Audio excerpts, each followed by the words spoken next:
vídeo ali para a mídia, mas chegou ali e ele não quis abrir, coisas que acontecem, né? Mas é um vídeo que provavelmente você já tenha visto, talvez não o vídeo que eu mandei para a Luísa, mas vídeo relacionado. E é um vídeo que geralmente quando eu vejo, eu me emociono. Você já viu vídeos de soldados, geralmente soldados americanos, que de forma surpreendente volta da guerra e vai ao encontro de um familiar, e o familiar ali fica todo emocionado? Você já viu esse vídeo em algum momento? Já viu algum desse vídeo? É só eu que sou assim mais dramático, ou você também se emociona? Por que será que nós nos emocionamos com aquele tipo de vídeo? É pela surpresa? É porque voltou vivo? Isso aí, Graça, porque voltou vivo. Muito tempo fora. Eu acho interessante que quando isso acontece, aqueles sentimentos, aquelas emoções que se afloram, afirmam para mim uma realidade. A realidade que aquele movimento emocional afirma é emocionante porque havia a incerteza do retorno. É emocionante porque havia a incerteza do retorno. Quantos de fato não voltam? Quantos de fato voltam, mas voltam dentro de um caixão? E ao invés da família ter uma surpresa boa, ela tem uma notícia péssima. Mas nos vídeos a gente vê de fato aqueles que voltaram vivos, né? E aí vai o pai na escola, e a escola toda se organiza para que haja uma grande surpresa para o filho ou para a filha. Vai no trabalho da esposa e todos os companheiros ali do setor de trabalho faz todo um movimento para que seja uma grande surpresa para ela. No vídeo que eu enviei para a Luísa, tem um momento que é lindo. Está acontecendo uma partida de futebol americano, e as filhas, 3 filhas desse soldado que volta da guerra, faziam parte lá da torcida ali. E aí então vem as 3 filhas e a mãe para o centro do gramado, e a conversa é: o marido e o pai quer fazer uma dedicatória, quer fazer uma homenagem lá na projeção. E aí ele começa a falar para as filhas, começa a falar para a esposa, e elas começam a chorar copiosamente. E de repente elas fazem um movimento e percebem que aquele que estava no telão está também presencialmente ali. E quando elas veem, elas saem disparadas e elas pulam naquele pai, e os 4 caem no chão, e todo o estádio fica de pé e começam a bater palma e começam a enaltecer aquele soldado que volta para casa com o título de herói.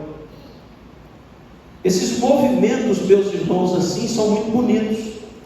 E aí essa ideia do soldado que serve uma determinada pátria é utilizado como uma figura, como uma metáfora no ensinamento que o apóstolo Paulo está trazendo ao seu filho na fé, o jovem pastor Timóteo.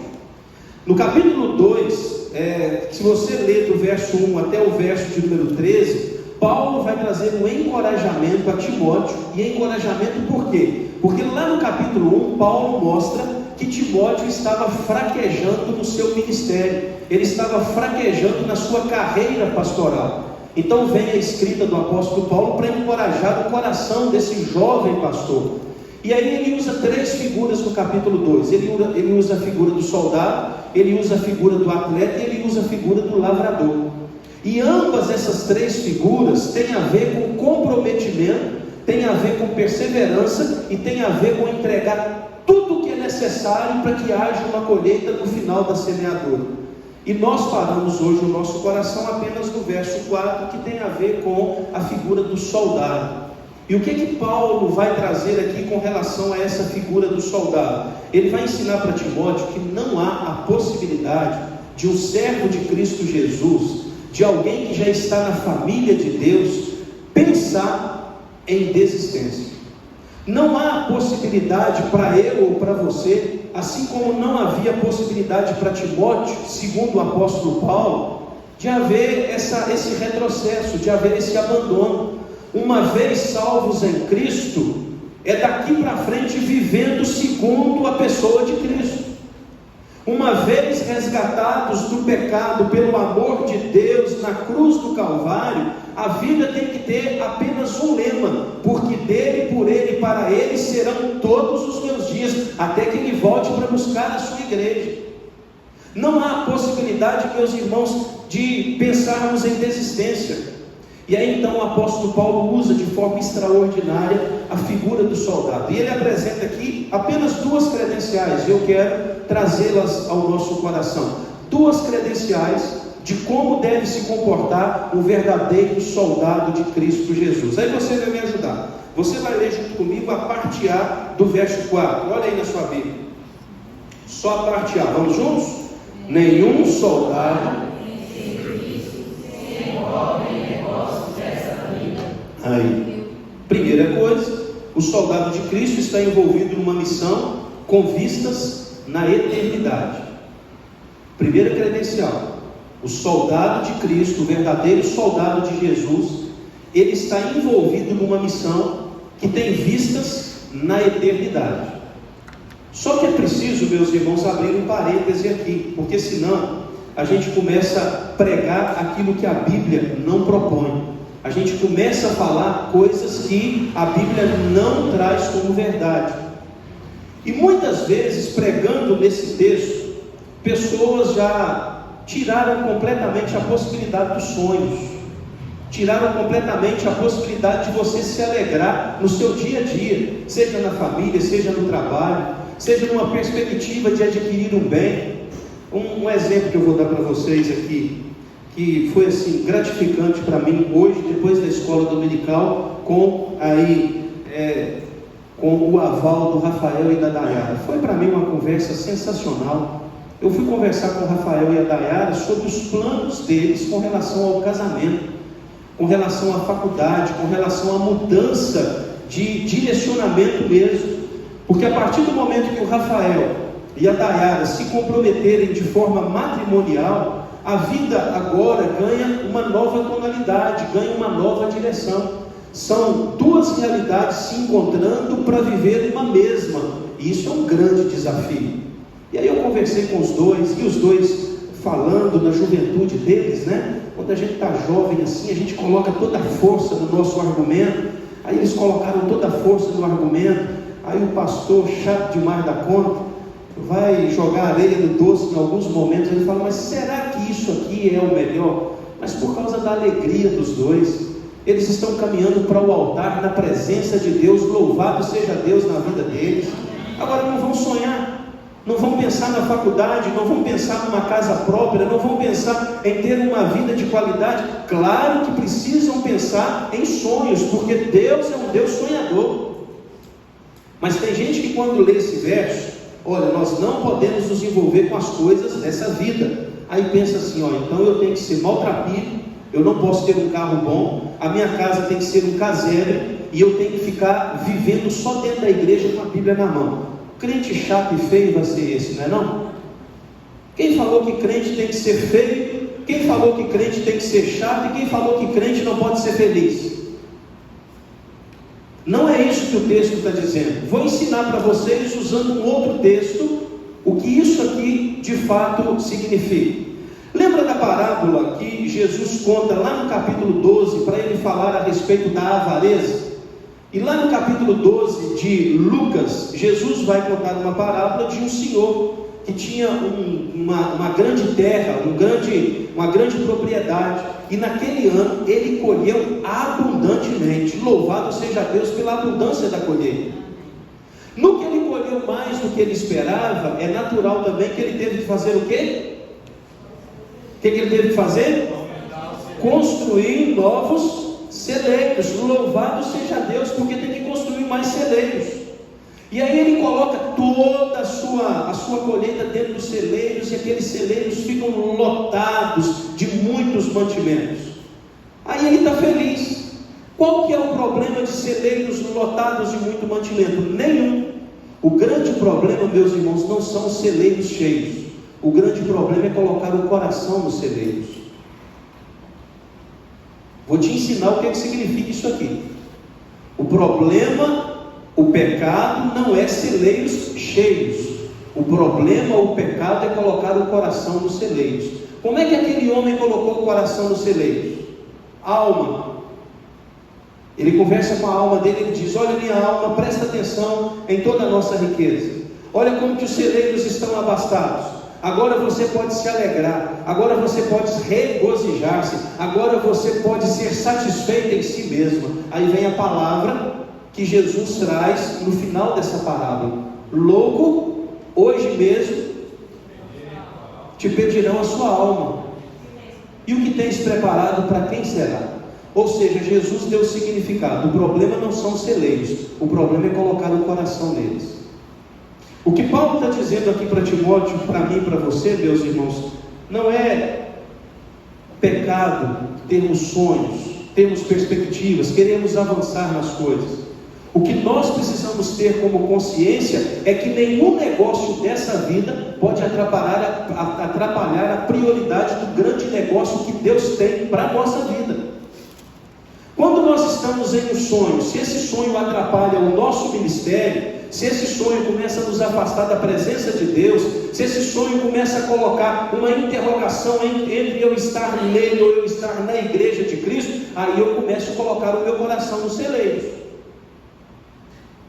O problema não é você sonhar com um carro novo, não tem problema nenhum. O problema não é sonhar com uma casa. O problema não é querer uma promoção no seu trabalho. O problema não é desejar a felicidade. O problema é quando você se entrega demais a essas coisas e você se entrega de menos ao verdadeiro propósito que Deus tem para a sua vida, que é viver para fazer Jesus, o seu Filho, conhecido entre as nações.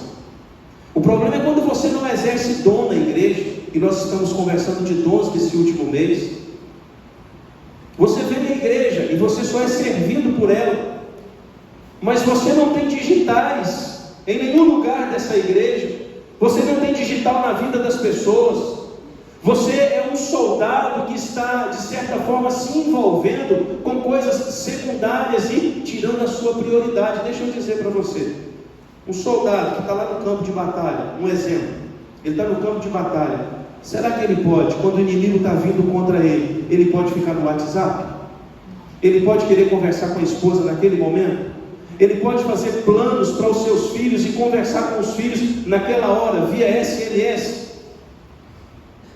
Quando ele está no campo de batalha, só tem uma prioridade. A prioridade é ele estar preparado para enfrentar o inimigo, para que ele possa vencer o próximo movimento. A grande questão de não se envolver com coisas dessa vida, meus irmãos, é: não coloque o seu coração nos celeiros, porque senão a prioridade de Deus vai virar algo secundário para você. E talvez eu esteja conversando com pessoas que de fato estão colocando demais o coração nos celeiros, estão preocupados demais em edificar coisas que não têm a ver com a eternidade. Deixa eu dizer para você o que tem a ver com a eternidade. O que tem a ver com a eternidade é o que nós recebemos lá em Manaus. Eu falei hoje de manhã aqui. Em Manaus, meus irmãos, nós saímos de o interiorzinho de Minas Gerais. A igreja do pastor Adilson tem 80 membros, a nossa igreja tem em torno de 150, 160 membros, e nós fomos para uma igreja de 12 mil membros, uma igreja que é uma das maiores da América Latina, pensando em presbiterianismo. Um pastor que é conhecido nacionalmente, o pastor Francisco Chaves, que tem um livro que começa a se espalhar Brasil afora, com o tema o crescimento orgânico da igreja de Cristo. Ele começa a ser convidado, como por exemplo nós o convidamos para falar ao nosso presbitério logo no início do ano que vem. E sabe o que meus irmãos chocou o nosso coração, o meu coração e o coração do Adilson?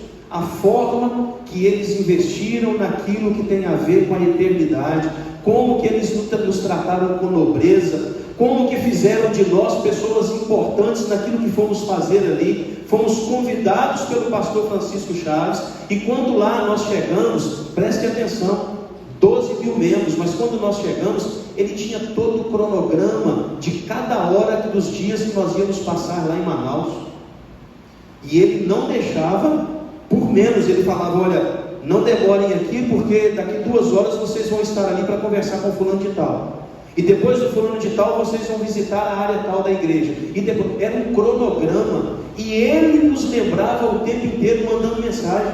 Eu falei, rapaz, isso aqui é investir em coisas que tem a ver com a eternidade. Agora, você já viu que, às vezes, eu sou um pastor com muito menos ovelhas, e aí eu não cuido de você como eu deveria cuidar? Eu fui lá e Deus me ensinou que eu tenho que priorizar a sua vida, porque a sua vida tem a ver com a eternidade, e essa eternidade precisa da prestação dos meus serviços.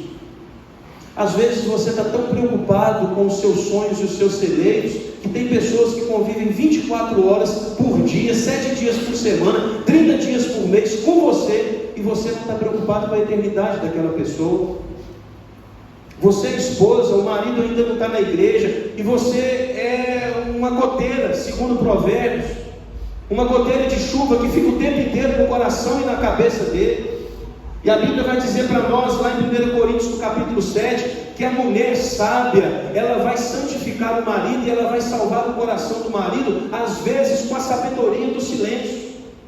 Mas é porque quando se fala muito, se investe pouco. E aí é o entendimento que eu e você precisamos ter nessa noite. Onde nós estamos investindo o melhor que Deus tem nos dado para a vida?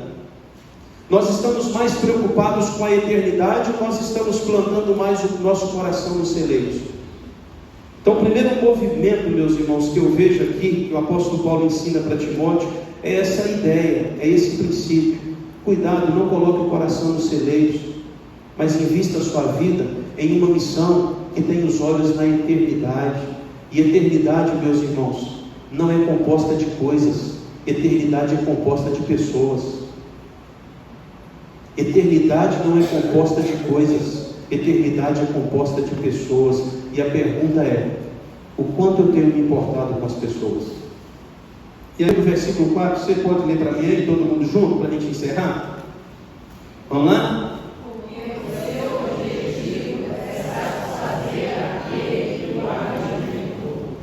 A segunda credencial, meus irmãos, é que o soldado de Cristo é movido pelo sentimento de andar segundo o exemplo do seu Senhor. Preste atenção nisso. A segunda credencial é que o bom soldado de Cristo, ele só tem um sonho maior: andar segundo o exemplo do seu Senhor. Preste atenção na fala do apóstolo Paulo. Ele não está dizendo para que Timóteo pudesse olhar para ele, apóstolo Paulo, e viver em busca de uma semelhança a ele, o seu pai na fé. Mas Paulo vai dizer que tanto ele como Timóteo eram soldados de quem? De Cristo Jesus. E se você voltar os seus olhos acima um pouco dos primeiros versículos, você vai ver que Paulo menciona o sofrimento de Jesus pela vida do próximo. E ele vai dizer que se o nosso mestre sofreu para cumprir a sua missão, é necessário que em semelhança a ele, nós também possamos sofrer para cumprir a nossa missão. Que sofrimento é esse? Deixa eu dizer para você uma coisa. Em solo brasileiro, ser crente, às vezes não exige muito. Às vezes o crente passa pela igreja de Cristo Jesus de uma forma muito tranquila. Ele vem à igreja, ele vai para o seu trabalho, ele tem lá as suas perspectivas do dia a dia, tudo muito tranquilo. Ele não tem perseguição, ele tem o direito de expressar a sua fé, ele pode andar com a Bíblia debaixo do braço, para cima e para baixo. Ele não tem dificuldade nenhuma de viver como um crente em solo brasileiro. Só que presta atenção no que eu vou dizer para você. Às vezes, o sofrimento que alguém que vive em um país que persegue cristãos é maior do que o nosso sofrimento. Mas aparentemente, porque o nosso sofrimento às vezes é mais perigoso do que o sofrimento deles. Quando você vai para uma igreja que anda perseguida, uma igreja que caminha sabendo que o governo quer fazer mal a ela, essa igreja ora mais, essa igreja lê mais a Bíblia, essa igreja se apaixona mais por Cristo Jesus. Muitas vezes a liberdade nos engana. Quer ver uma coisa? Se você procurar no YouTube, vídeos de Bíblias chegando a lugares onde ainda não existia nenhum verso na língua deles, você vai ver cenas comoventes. Quando as Escrituras Sagradas chegaram na Rússia, eu não me lembro qual ano, há uma filmagem que chegou no Brasil de uma adolescente que, ao pegar a Bíblia dela, ela chorava desesperadamente, agradecendo a Deus por ter a oportunidade de ler um texto da palavra do Senhor na língua russa, no idioma russo. Você tem a sua, não tem? Quem tem mais do que uma Bíblia aqui? Não precisa levantar a mão, não. Tem uns que tem 5, faz coleção. Tem Bíblia do homem, tem Bíblia da mulher, tem Bíblia de Genebra, tem Bíblia Thompson, tem Bíblia de chave dos versículos, tem Bíblia de concordância, tem Bíblia para tudo quanto é gosto. Só falta uma coisa: utilizá-la. Nós temos uma liberdade para orarmos, meus irmãos, que é extraordinária. Você pode orar de manhã, de tarde, de noite. Você pode pedir para abrir esse templo aqui, para você orar aqui o dia inteiro, se você quiser. A liberdade nós temos, o que nos falta muitas vezes é praticar o que a liberdade nos possibilita. Você pode fazer na sua casa, preste atenção nisso. Você pode fazer na sua casa culto doméstico todos os dias, com a sua família. Você pode orar com os seus filhos e pelos seus filhos. Você pode cantar louvores e colocar som lá na sua casa de louvores a Deus. Mas muitas vezes nós colocamos o nosso coração nos celeiros e a gente não usa o que nos faz mais parecidos com Jesus Cristo. O que Paulo está dizendo para Timóteo é: Timóteo, não apenas se envolva com a missão que coloca os olhos na eternidade, mas tenha como grande desejo do seu coração ser mais parecido com Jesus Cristo, o Senhor da nossa vida, porque é dele que nós somos soldados. Meus irmãos, o desejo maior que eu e você precisamos ter nessa vida não é ser mais parecido com o pastor da igreja, com o líder de célula ou com alguém do ministério de louvor, não. Eu amo meu pai, sou apaixonado por meu pai, passei agora 5 dias com ele. Assim, o meu pai é o exemplo para mim de um homem crente que ama Jesus Cristo, mas ponto. A grande referência para mim é o próprio Jesus Cristo que salvou meu pai. O meu pai é falível, o meu pai é pecador. Jesus Cristo é o varão perfeito, é aquele que eu preciso me espelhar todos os dias. E como é que eu fico mais parecido com Jesus? Me utilizando de todos os elementos que me propõem aprender mais sobre ele. Leitura bíblica, oração, participação na igreja, fazer do dom que eu recebi algo significativo. E aí então, quanto mais você se envolve com a igreja de Cristo, mais parecido com Cristo você vai ficando, porque esse tem que ser o grande sonho do nosso coração. O grande sonho do nosso coração não é ver o seu Atlético Mineiro, o nosso Atlético Mineiro, ser campeão da Libertadores. Isso pode acontecer como pode não acontecer. Mas tem gente que coloca tanto o coração no celeiro chamado Atlético Mineiro, que ele deixa de fazer as coisas que tem a ver com a igreja por causa do Atlético Mineiro. Você vai nas redes sociais de um atleticano e está lá, de cima e embaixo, o tempo todo, é a Libertadores, é só isso. A pessoa é crente, não tem uma frase a respeito de Jesus, não tem uma menção de você mostrar a alguém a respeito da salvação. Então a grande questão para nós aqui, meus irmãos, que eu aprendo com o apóstolo Paulo, é que assim como Cristo foi um soldado pela causa do outro, assim eu e você também precisamos ser. Cristo foi um soldado por 33 anos andando nessas trincheiras da vida, e ele cumpriu bem todo o seu ministério. E o ministério de Cristo tinha apenas uma missão: salvar pessoas. Ele sofreu por causa do outro. Ele morreu para salvar aqueles que não mereciam nada da parte dele. Ele ressuscitou para dar vida àqueles que andavam mortos nos seus delitos e pecados.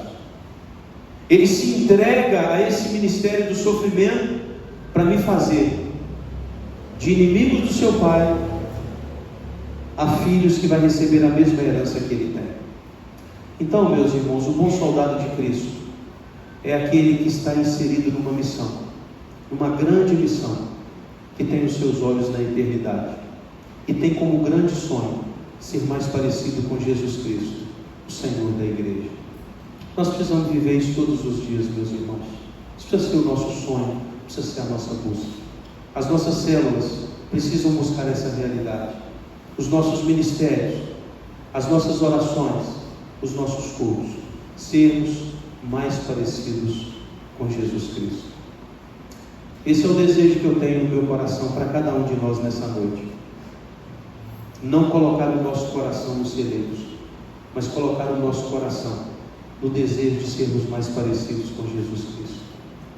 Eu quero convidar o Ministério de Louvor e nós vamos